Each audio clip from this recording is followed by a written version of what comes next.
20 को राजस्थान सरकार के संसदीय सचिव हमारे बीच में आए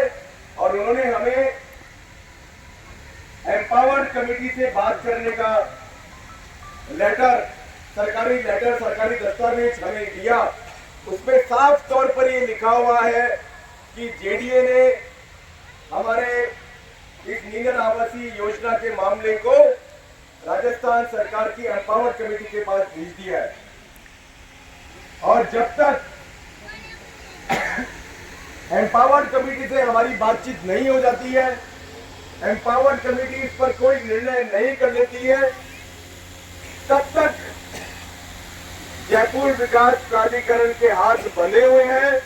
जयपुर विकास प्राधिकरण हमारे इस नीदर की धरती पर न तो कदम रख सकता है और न इस आवासीय योजना को लेकर किसी भी तरह का कोई आदेश जारी कर सकता है। ये कोई अधिकार अब जयपुर विकास प्राधिकरण के पास में नहीं है। लेकिन जिस तरीके से हमें लग रहा है कि अभी जो सरकार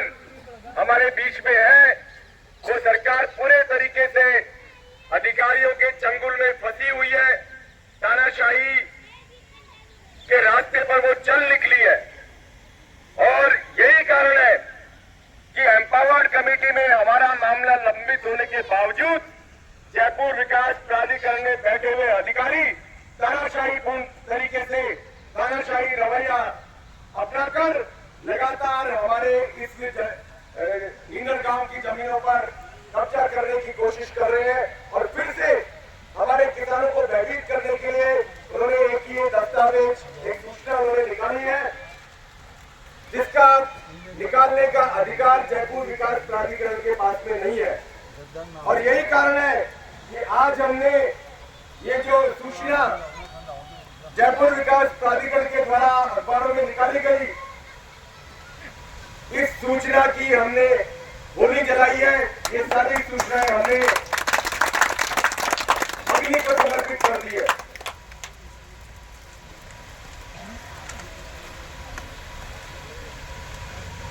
अग्नि को समर्पित करने के पीछे हमारा यही उद्देश्य है कि हम राजस्थान सरकार और जयपुर विकास प्राधिकरण को ये संदेश देना चाहते हैं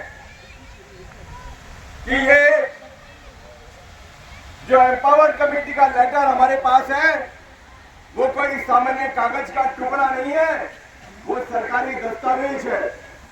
एक आंदोलन जो पिछले 15 साल से लगातार चल रहा है और 1 जनवरी 2020 से लेकर 15 मार्च 2020 तक जो हमारा जमीन समाधि सत्याग्रह इसी नींदर की धरती पर चला,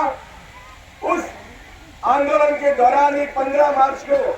राजस्थान सरकार के संसदीय सचिव के हाथों हमें वो लेटर मिला है और उस लेटर में साफ लिखा हुआ है कि नींदर आवासीय योजना का मामला एम्पावर्ड कमेटी को भेज दिया गया है और अब एम्पावर्ड कमेटी नींदर आवासीय योजना के ऊपर जो भी फैसला करेगी वो एम्पावर्ड कमेटी करेगी और एम्पावर्ड कमेटी नींदर बचाओ युवा किसान संघर्ष समिति के जो पदाधिकारी हैं उनके साथ मीटिंग करेगी और मीटिंग करने के बाद ही उस पर जो निर्णय होगा वो निर्णय माननीय मुख्यमंत्री को भेजा जाएगा और उसके बाद ही यहाँ पर जो भी कार्रवाई होनी चाहिए